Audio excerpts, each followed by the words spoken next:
So for this episode, we can have a couple of topics within the same time frame, same type of topics. But the first one we want to kind of start with is Ebony K. Williams. When she kind of made the comment about a bus driver that she wouldn't date a bus driver. She was on Ayana, and Ayana kind of asked her, would she ever date a bus driver? And she was like, no, I wouldn't. And then a lot of people kind of gave her flack for it because she said she would rather date the owner than the actual bus driver.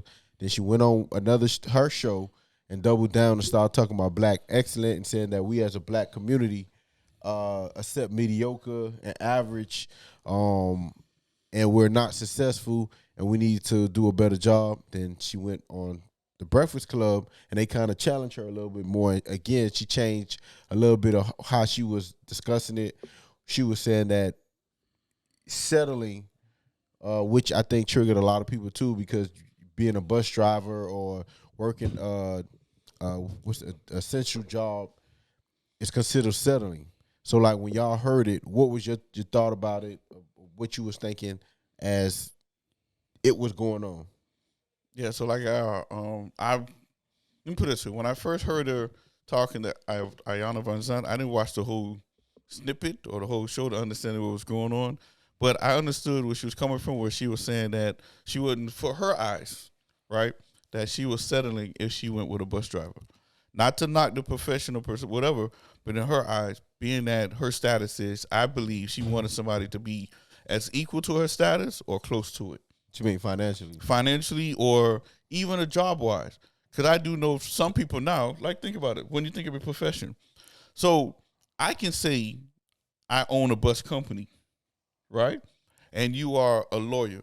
That sounds fine. But if I'm a lawyer, and what does your husband do? Oh, he a bus driver. Automatically, people start thinking you got to be taking care of that man or something along those lines. So I believe, like I said, it might be wrong, but I'm just saying from what I heard, that's not the way I think. But I think that's what she was trying to say is because of her standards, that is what she expected. So you saying so you saying some jobs are more respectable than others? In her eyes, I believe so. I said her eyes. I didn't say mine. So I said her eyes. Remember, I'm speaking on what I believe she was trying to perceive. So let me ask a question. So if Tim say he don't want to be a lawyer, but he want to be a bus driver, you okay with that? I'm okay with it. Okay, so I'm okay with it because it's not what I want for them. It's what they want for themselves. Right? Now, if I went after somebody, I might have different standards than that. Right? My standards you won't date a bus driver either. I would date a bus driver. I started off dating a waitress. So that should tell you that I went after the person. I didn't went after the job. But it's different for dudes though. Like dudes don't generally date women because of their occupation. They generally date women. Exactly. So, but it's okay for dudes to what us.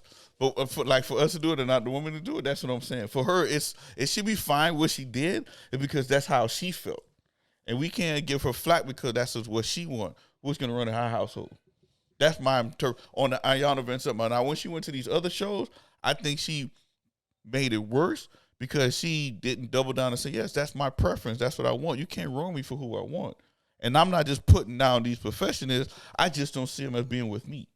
Where she started doing other crazy stuff.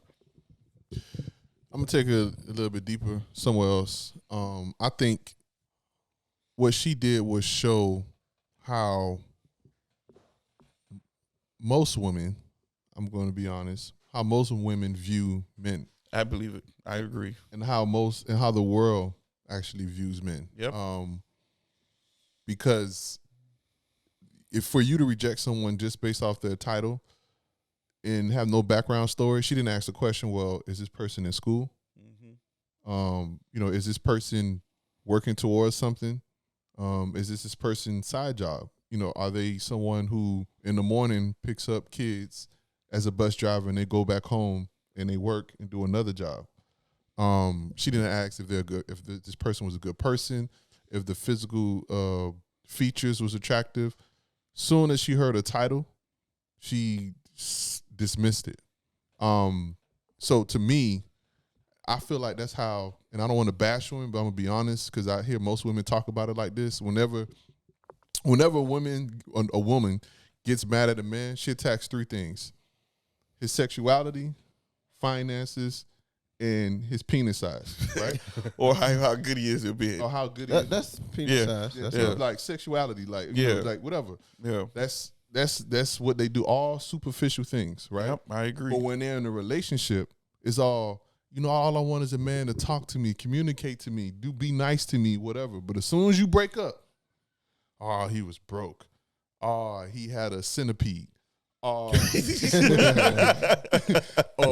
or whatever the case may be. Like, you get what I'm saying? So to me, she revealed the shallowness of women in the way that they look at prospect for men. Secondly, on top of that, to go after what you said, I think when she also kind of revealed how women can flip things when they know they're wrong. Again, I don't want to throw a blanket. I know not every woman is one for one, and there's different women everywhere. But most, it's okay. It's okay. That's how. Cause when the first time you introduce a woman and them together, what's the first thing women say? oh, what do you do? What do you do? Yeah. Right. So that break it down to if they're gonna move forward with you anyway. yeah. So, and I know we're gonna talk about this later on in the podcast, but she started bringing up black excellence and explaining that we need to get out of the mediocre mindset. We need to stop settling. Just providing for your family ain't enough. Why is it that we have the lowest paying jobs? Those paying jobs usually leave us susceptible for disease and all these other things that she was explaining. And it came evident when during COVID time. Yeah, that, you know, we the ones who died the most. We die the most because we work the jobs that's at the most risk. You know, the LPNs instead of being a nurse, the bus drivers instead of, you know, being owning a bus company. You know, all the things that are sort of frontline workers, essential workers as they tried to call them. Black people own it pretty much, and our median income is lower than white people. She kept comparing us to. Hold on, before you go, but what she did. She didn't compare us to white people. No, she misconstrued the stats too. That's what I noticed as well. She went and said, "Oh, let me go back and show y'all." She was like, "If you go and look at the numbers, Indians are the most wealthiest in the world."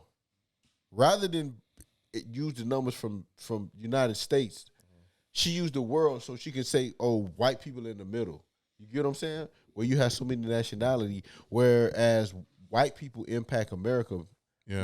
We're not asking. You get what I'm saying? She did them numbers too, but nobody challenged her. But my bad, carry on. Yeah, no, but and that was just my point. Just basically just saying how she flipped it. We were talking about your shallowness. We're not talking about black excellence and the mediocrity of black people. So don't change the conversation. I think that's what Envy was trying to say before she cut him off. He was saying that you moving the goalposts. It's trying to say that, the mediocrity. And I see everybody, and I read the comments from the video on Twitter. You know, that's my source of information. And everybody on Twitter was like, I get what she's saying. Black people do need to stop being mediocre.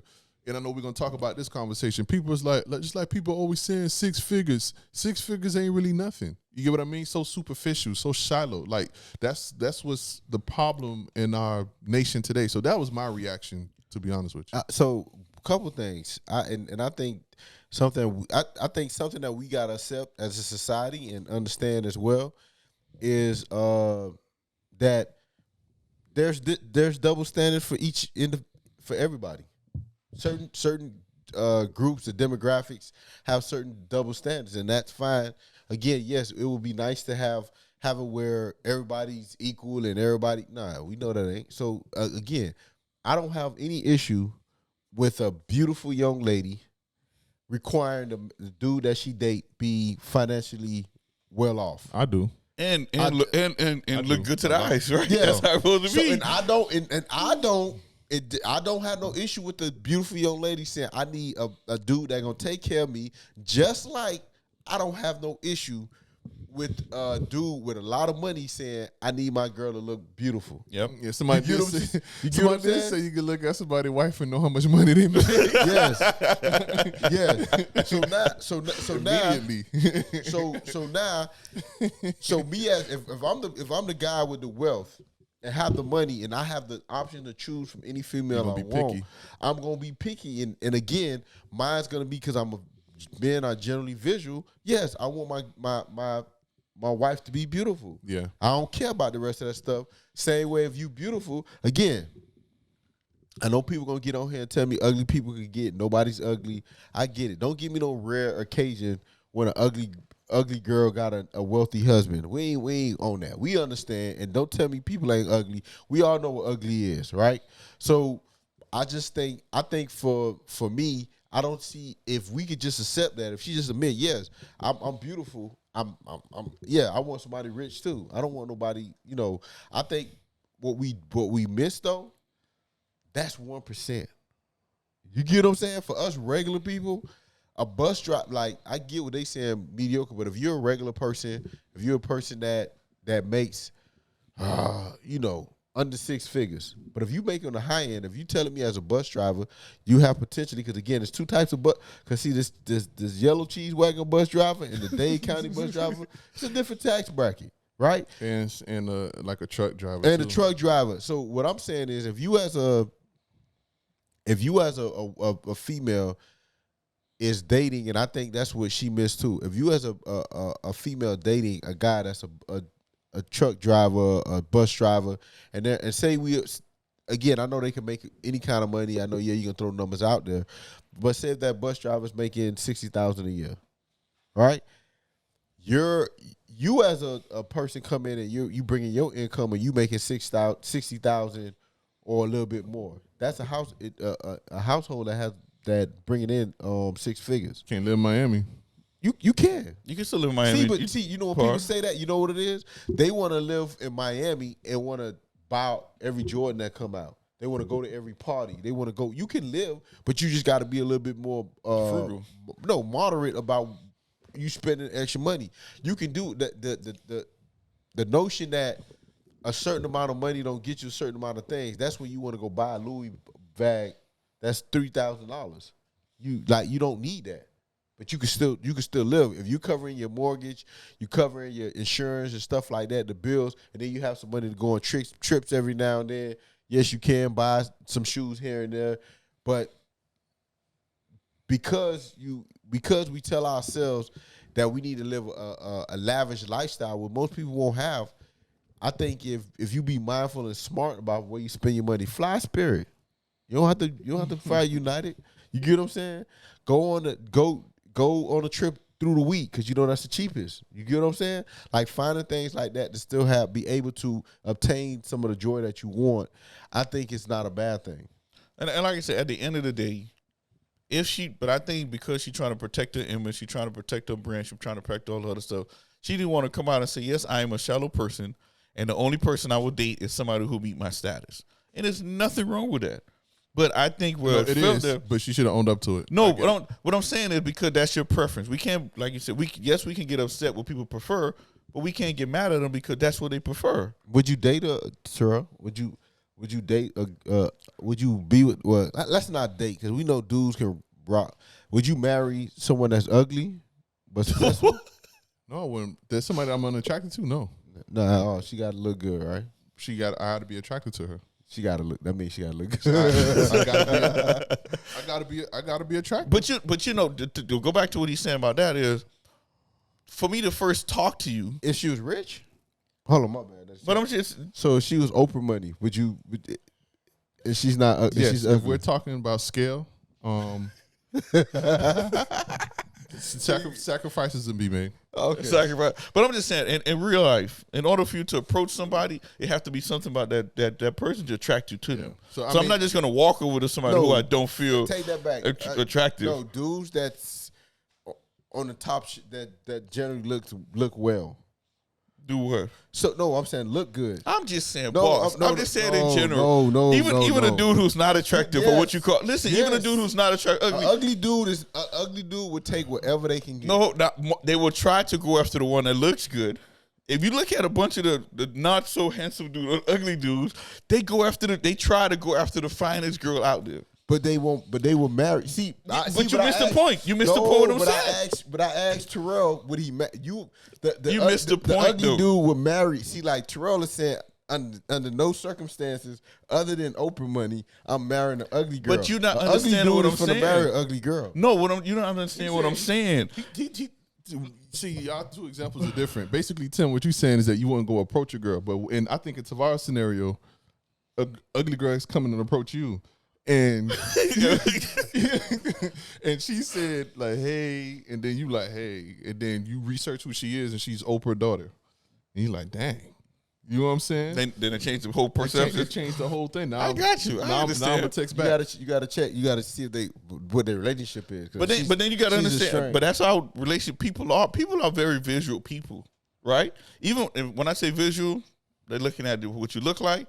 And visual, they need to see what your bank account and stuff look like. That's visual stuff. Yeah. So that's when I'm looking at you, even though some people say, "Hey, the way you dress," I can see that.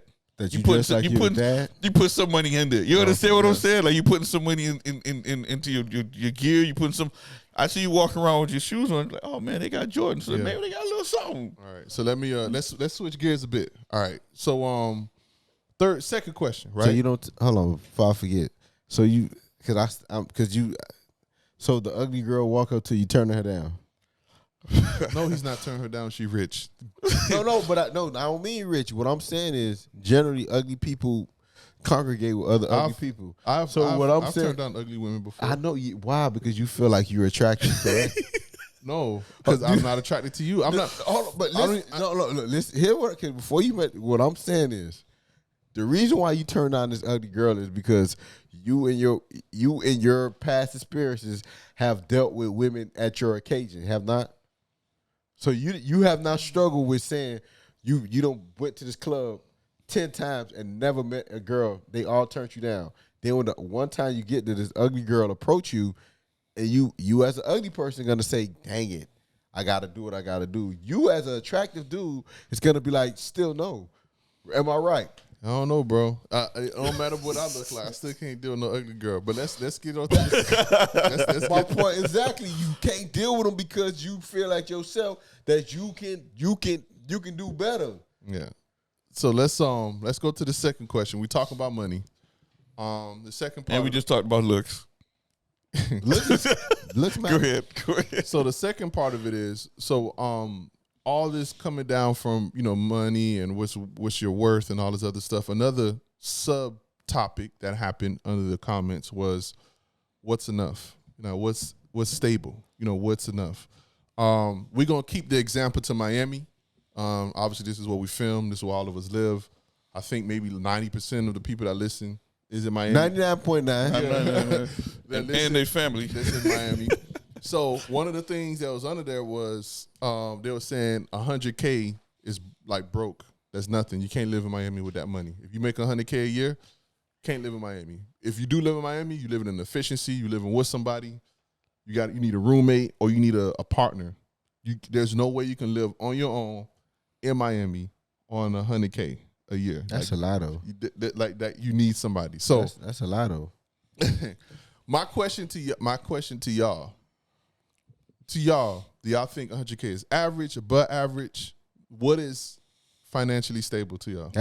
I think 100,000 is a lot. Okay. Now, if I get you, if you challenging me, if it's a household, we make 100,000, we got 4-5 kids, I got you. I can get your pushback on the amount. But if you telling me an individual make 100,000 in Miami, they can find somewhere to live, they can live comfortably, and they saying no owning of house. You can own a house as well. Is what I'm saying. You'll be able to own a house. You'll be able to do the things that you want to. Again, you might not.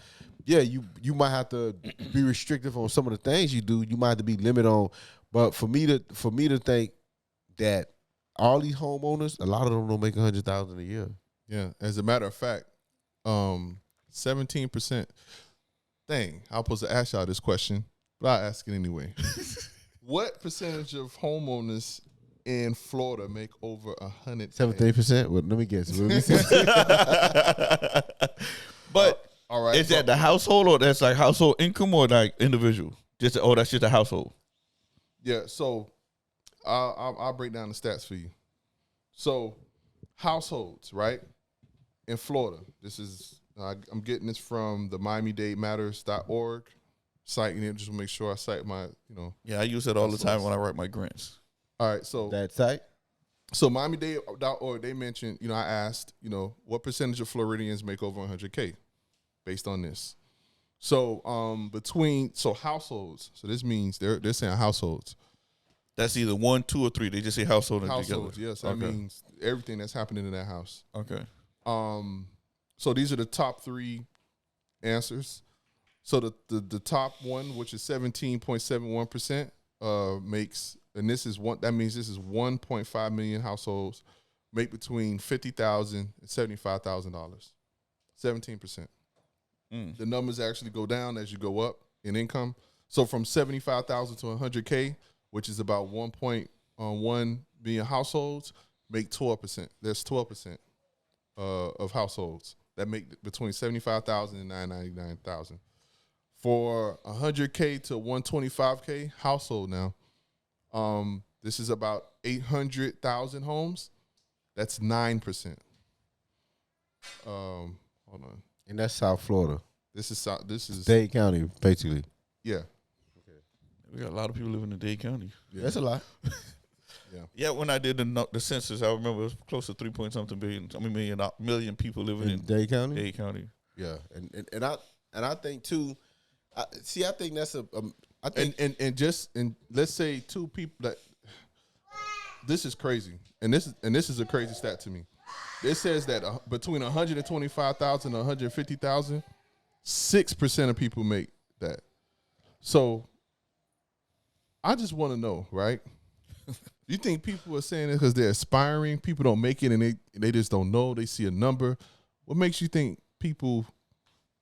I think because and that's If so little people make money, like, you get what I'm saying? If it's unless people hide money and then they bed. But I think when it comes to, honestly, I'm thinking a lot of people who don't declare all of the money that they make. Gotta right? be, right? Because in their eyes, right? Believe it or not, people want help with one thing or another. So if I'm starting telling people everything that I make, I'm not gonna be able to get the help and stuff that I need, or not to say I'm trying to feed off of them, but people, stuff you want to get advantage with, you can't because you're making so much money, right? So I'm not saying that, but there are a lot of couples out there, or families out there, that can't get those high-paying jobs for one reason or another, whether it's because of lack of education, whether it's because of lack of opportunity. But just think about it: how many companies here have jobs where the salary is 6 figures or better in Miami? When I saw the other day, they was talking about, jobs got 230,000 jobs was added to the United States. What kind of jobs was that? You understand? So you throwing numbers out there because they're working, but then I can get a job there, but I can't pay none of my bills. And you know what? And that's a good point. And then I guess I'm going to side with Ebony K. Williams on one of these things. So as I'm looking down this same website, MiamiDade.org, I looked at the household income by race, ethnicity.